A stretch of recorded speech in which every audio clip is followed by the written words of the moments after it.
Okay, if we're talking about workflow here, workflow could either make or break your shots. It's either going to speed up the return time to your client, or it's going to slow down the return time to your client, because we're all shooting for something and we want an end result to whatever we're shooting. If we're talking about workflow processes vary from person to person, but my workflow always starts with what camera gear am I grabbing? What camera body am I going to start with? And depending on the project determines what lens I'm grabbing. But if we're shooting video, then I have to make sure that I grab some sort of audio for the shoot, because let's face it, if you don't have good audio for any of your videos, then your videos are going to fall apart. For audio, I always trust the DJI Mic 2s because these things are amazing. They have internal recording as well as they broadcast the audio directly to your camera. You could have lav mics with them. You could have these little microphone holders. The versatility with these mics is kind of unmatched.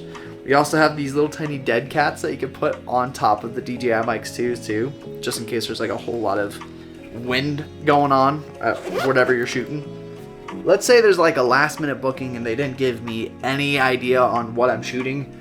My go-to camera is the A7 IV and everyone's favorite lens, the 24-70, and I have this Freewell VND CPL Mark II on it. Everyone's favorite lens, the 24-70, has kind of everything: the wide, the medium, the tight, with an aperture of 2.8. If I need more light, I take the VND off, and this still has a base ISO of 8000, so this is all reliable. If you're wondering what this little nipple is, it's to attach it to a spider holster. I wear spider holsters to all my shoots just because it's super easy to carry the camera around. But if I'm shooting an event, I'll probably grab something like an 85mm or the 35-150, just so I could have a different B cam set off to the side, just shooting wherever. But an important thing to note is with all of these cameras that I do bring, I try to make them as small and compact as I possibly can. And the reason is because anything that hinders my workflow speed or just mindfulness of the day, anything that interferes with any of those things, I don't want on the big day of whatever I'm shooting. Fun fact, this is actually gonna be kind of funny to do. I haven't even used my DJI RS4 Pro gimbal in forever. It just sits on top of the shelf. Which proves my point that if I have anything that's giving me hindrance the day of shooting, I don't want it there at all. Don't get me wrong, that DJI gimbal is absolutely phenomenal, but my gripe with it is when you get to set, you have to calibrate it, and then you have to balance it, and then if you throw anything else on your camera, then you have to rebalance it, and it's just extra time that's taking away from my creativeness. With something as simple as this camera setup that we kind of already went over, it's so small, it's so light. The IBIS inside of this camera is insane. If you don't know what I'm talking about, go watch my previous videos. But this is this is it. This is all you need to make a cinematic masterpiece, so to speak. Everyone's workflow is different. And for me, having smaller cameras and smaller setups allow me to be a lot more creative. If I ever do need that gimbal, it's mainly because I'm using a really tight focal length like the 85 to then do a parallax movement to shoot something really far away. But for weddings and events, I never need that. There are very few things that I actually use the gimbal for, and 9 times out of 10, I'm not even packing the gimbal for the shoot unless the shoot explicitly calls for it. So if the shoot doesn't call for the gimbal, I'm not packing the gimbal. If the shoot doesn't call for a 35-150 zoom lens, guess what? I'm not packing it. If I don't need it, I don't want to carry the extra weight, I don't want to even think about the multiple different focal lengths, I'm just going to work with what I have.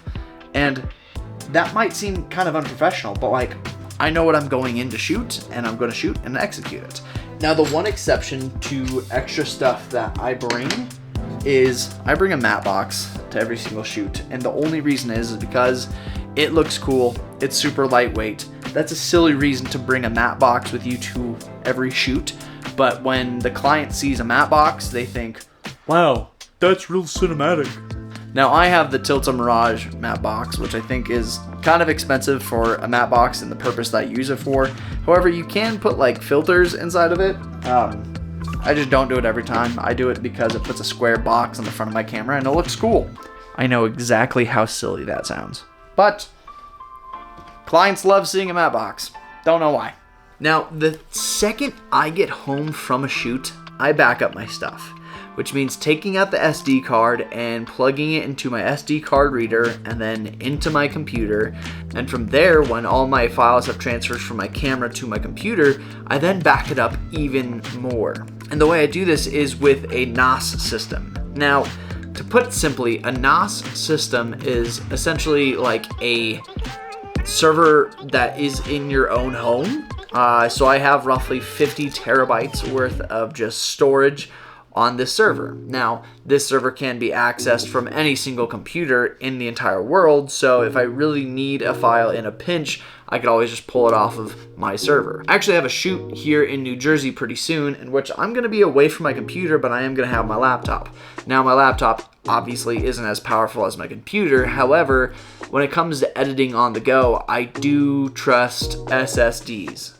And SSDs are really cool and nice and super functional. It's just lately they have skyrocketed in price. Now, in terms of the gear and backing up files, the next thing that is like absolutely sacred for any shooter, photographer, or videographer is marketing. Marketing is huge. I mean, this YouTube channel is a form of marketing, but I don't broadcast my business all over the place. I just talk about the nuances with it, and I hope you guys learn something from it. However, marketing comes in many shapes and forms. It's through Instagram posts, it's from YouTube videos, it's from simply networking. The workflow itself is something that progressively takes on shape over time. Everyone's workflow is vastly different. When it comes to workflow processes, it's really hard to say which workflow is best. For me, I like smaller, compact cameras. The less gear, the better. And that's something I've learned over the past year, but it took me buying 10 lenses and 5 cameras to figure that out. Now, if you figure out what works best for you, then stick with that. Don't let anyone else determine what gear works best for you, or else you're gonna fall into the gear trap, in which, if you don't know what the gear trap is, go check out that video too. But when it comes to workflow, like seriously, from gear to backing up your stuff immediately when you get home to networking, you master all those things, you're gonna be unstoppable. What are the things that hinder you from shooting the best content, and what are things that help you shoot the best content?